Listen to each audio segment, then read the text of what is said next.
Okay, gandang hapon mga kateknik. Bali may ginawa kami ngayong Honda VTEC. Bali palit kami ng shock. Tapos ito, tie rod rack end mga kateknik, nagpalit kami. Ito bago na ito. Kaya lang medyo hindi ka lang kaparehas yung yung nakabalok to sa ganito. Yung rack end na yung nakabalok dito. Ito 'yon. Papakita ko sa inyo mga kateknik. Ito ang ganito. Ito yung luma.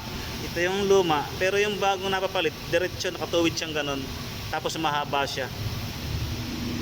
Hindi nagkaparehas yung hindi nagkaparehas yung piyesa.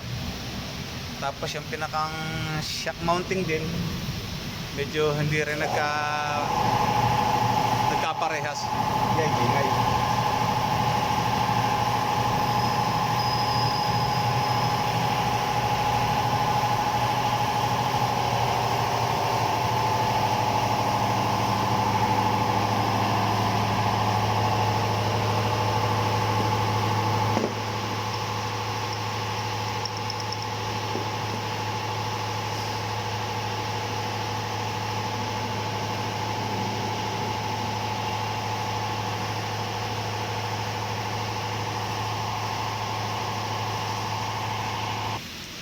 Okay, ito yung mga kateknik ko, sira na to. Napakalambot niya, no. Yan. Tapos yung shock niya, umuusli na doon sa may mounting niya, doon sa may ibabaw. Umuusli na yung tornilyo, kaya pinalitan na namin. Tapos yan, ito na yun. Ito na yung bago mga kateknik. Ito yung bago. Yan, bago na to. Yan, bago na yan. Yan. Inaantay lang namin yung mounting kasi hindi nagkaparehas yung mounting.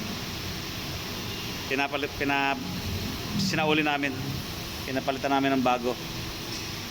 Okay. Mali yung napapalit eh.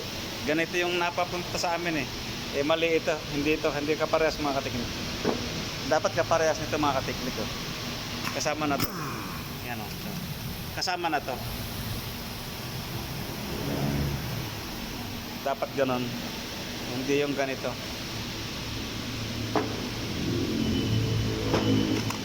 Okay. Mali yan mga kateknik. Okay. Tapos ito mga kateknik, yung binaba namin yung gear. Yan yun, yung nakaraang na vlog ko. Sa kabila, ganoon din.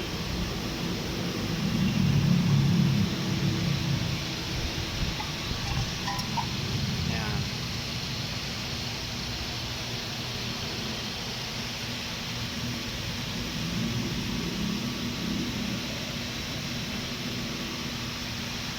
Okay.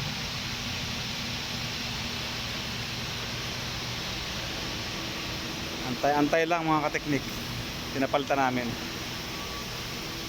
Kasama na pati itong boots.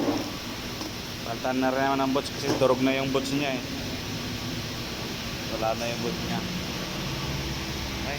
Medyo marami-rami itong ginawa natin mga kateknik. Shock, tapos yung kasama yung shock mounting, tie rod rack end. Yan lang mga kateknik.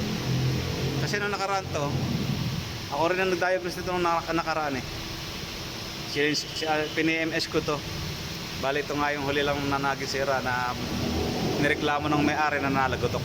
Ayan, ito yun. Ngayon lang niya binalik dito para papalitan. Okay mga katikip.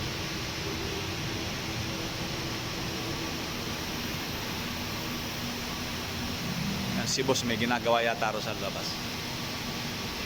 Okay.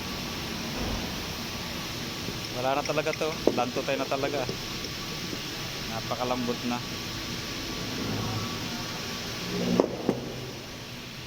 Lang muna ating video mga kateknik. Pag meron ulit tayong mga ginawa na saka lang ulit tayo.